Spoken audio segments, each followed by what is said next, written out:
What if I told you there's one simple thing that makes you look instantly cooler, and it has absolutely nothing to do with what you're wearing? It's something so obvious that it's often overlooked, and it costs nothing. But as I've studied the phenomenon of elegance for many years now, it's something I've noticed basically all the most elegant and cool people do. For example, Audrey Hepburn, Maria Callas, Princess Diana, George Clooney, whoever. Now picture the coolest person you know in your head. At what speed do they move? The thing is that when they walk, speak, or do gestures, their movements look smooth and rather slow. And that's why, for example, in movies, some movie stars are literally portrayed in slow motion because of that, and it makes them look even cooler. But even in real life, when these cool people, when they move fast, it's not a nervous type of movement usually. It's just dynamic and smooth at the same time. So clearly, moving slowly is an advantage that most of us who move fast aren't utilizing. Everybody asks about what is elegance. It's not only what you're wearing, it's the way you choose what to wear. It's the way you think, it's the way you move, it's the way you have art in your house, it's the way you read. Ha! Did you notice? She mentioned the way you move. That is interesting. Let's think of, for example, members of royal families. Because when they're on duty, meeting people in an event, for example, do you see them rushing about? No, we don't. So, royalty never rush. Only if it's absolutely necessary, they hasten. It's most likely written in their exact instructions in the etiquette that they have to follow when they're in public. Even if they'd have to catch a running chicken, they still just hasten.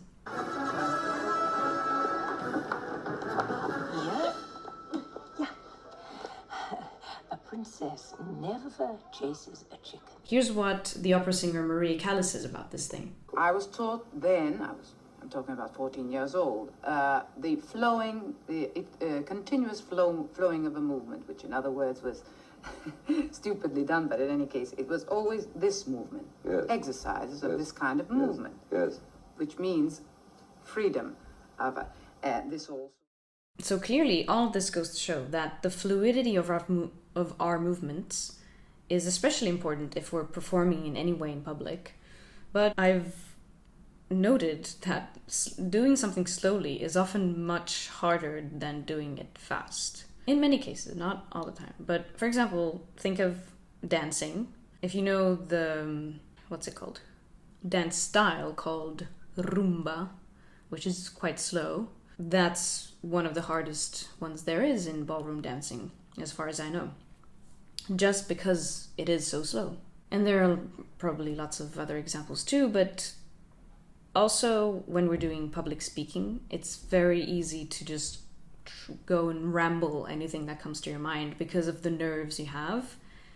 Either you freeze or you have too much energy and you want to just ramble through it. So speaking with a calm voice and keeping your thoughts together and having your mouth coordinate with those thoughts, that's actually pretty hard.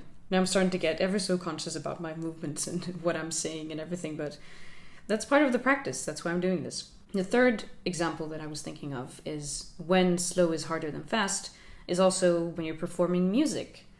Slow pieces are often way harder to perform than fast pieces.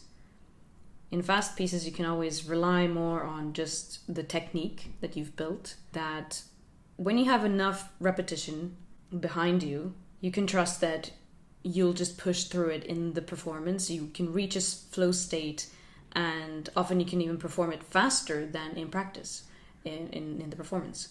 But the opposite happens if the piece is very slow, because then you can't rely that much on just the virtuosity of your technique. There you have to think about so much more the interpretation and really capturing the moment and bringing it to life and communicating something deeper, some emotions to the audience. By the way, I share some similar thoughts like these in my newsletter as well, so feel free to sign up for it from the link below, because I'd love to connect with a like-minded person like you. And I know that as many of us have gotten used to doing everything fast, this takes a conscious effort, the slowness thing.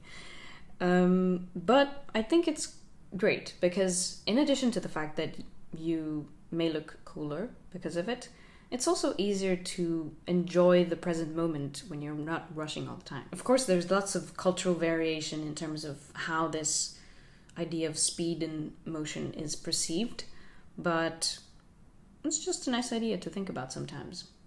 How fast or slow am I moving? And when are slow movements serving me? When are fast movements serving me? Because obviously there will be many situations where it's just not useful to go slow in emergencies, for example, or when you're writing on a keyboard. I think it's very useful to go very fast because then you just are more productive in the small increments of time. The fractions of time you can actually get more done, and you can type almost as fast as you think. Not really, but it can feel like it. But yeah, let's find the optimal speed of motion in life and incorporate the idea of slowness in general in our lives, if you haven't already.